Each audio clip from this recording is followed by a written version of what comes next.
बच्चों, let's read the question. The question says that two solvents A and B have Kf value 1.86 and 2.79 Kelvin per mole Kg respectively.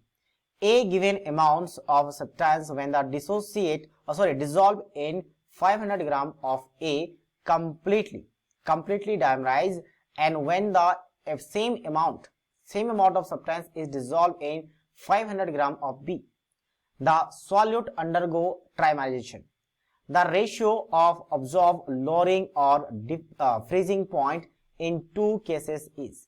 Basically क्या बोला गया, दो solvent है, ठीक है। एक सॉल्वेंट यहां पे रखा हुआ है A और एक सॉल्वेंट यहां पे आपका B है, ये रहा B, ठीक है। और C को ये सॉल्यूट है तीसरा। अब C को जब डिसॉल्व किया गया और एक बार B में डिसॉल्व किया और सेम अमाउंट में डिसॉल्व किया, तो मान लेते हैं x ग्राम डिसॉल्व किया दोनों जगह पे x ग्राम, या फिर मोल्स मान लेते हैं, क्योंकि मोल्स अपने बाद में कट जाएगा, क्योंकि अल्टीमेटली हमें वो सब्सटेंस नहीं पता, तो मोल्स निकालना पड़ेगा मोलरिटी के लिए। तो n मोल अगर हमने इधर डिसॉल्व किया तो n मोल हम इधर भी डिसॉल्व करेंगे, सेम अमाउंट बोला गया है। और साथ साथ में मास दोनों का सेम लिया गया है, यानी कि सॉल्वेंट A का मास भी कितना आपका 500 ग्राम और सॉल्वेंट B का भी मास कितना लिया गया आपका 500 ग्राम। और यहां पे जब C आता है तो C का डायमराइजेशन हो रहा है, C कंप्लीट डायमराइजेशन होता है। तो हालांकि यहाँ पे रिवर्सिबल नहीं लिख के हम इरिवर्सिबल लिखेंगे, रिवर्सिबल तब लिखते हैं जब कंप्लीट डायमराइजेशन नहीं होता है। तो यहां से वन ऑफ फैक्टर निकाला जाता है। वन ऑफ फैक्टर क्या होता है, 1 plus of 1/n-1 into alpha, और कंप्लीट डायमराइजेशन का मतलब अल्फा 1, और n होता है कितने मॉलिक्यूल्स आपका पॉलीमराइजेशन में जा रहा है, तो 2 है, तो यहाँ पे 2 आ जाएगा, ये 1, तो यहाँ पे हाफ माइनस 1 तो माइनस हाफ, और 1 में माइनस हाफ आ जाएगा तो माइनस 1 में माइनस हाफ जाएगा तो ये हाफ बचेगा, तो ये हाफ आ गया। और इसके लिए हम बात करेंगे तो थ्राइस ऑफ C कन्वर्ट हो जाएगा किसमें, C3 में। तो I is equal to 1 plus यहाँ पे 1/3 आ जाएगा, -1, 3 मॉलिक्यूल्स ट्राइमाइजेशन में जा रहे हैं, और अल्फा फिर से 1, तो ये कितना बचा 1, यहाँ पे आपके पास कितना आ जाएगा प्लस ऑफ -2/3 आ जाएगा। तो ओवरऑल कितना बन गया 1/3, तो ये 1/3 आ चुके हैं, 1/2 आ चुके हैं। अब हमें पूछा क्या था, ratio of observed lowering of freezing point. तो लोअरिंग इन फ्रीजिंग पॉइंट पूछा गया A और B के लिए।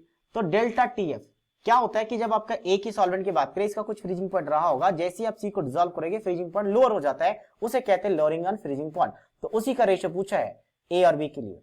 तो इसके लिए फॉर्मूला क्या होता है, लोअरिंग ऑन फ्रीजिंग पॉइंट का फॉर्मूला होता है one of factor into molality into KF।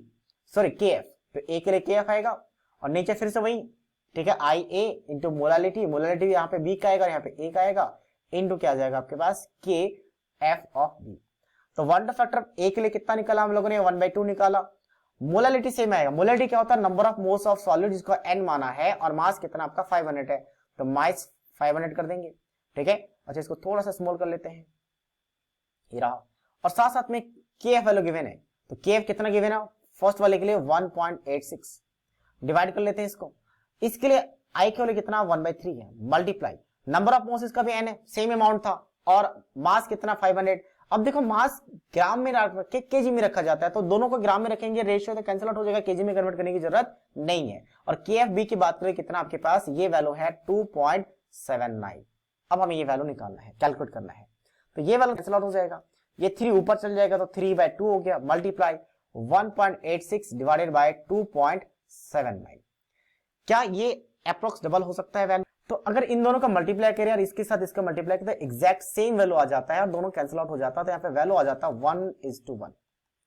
इन दोनों को मल्टीप्लाई करके देखें और इनको मल्टीप्लाई करके देखें, सेम वैल्यू आएगा, तो that means 1:1। So 1:1, that means option C is the right answer of this question. So I hope you understood it well. All the best.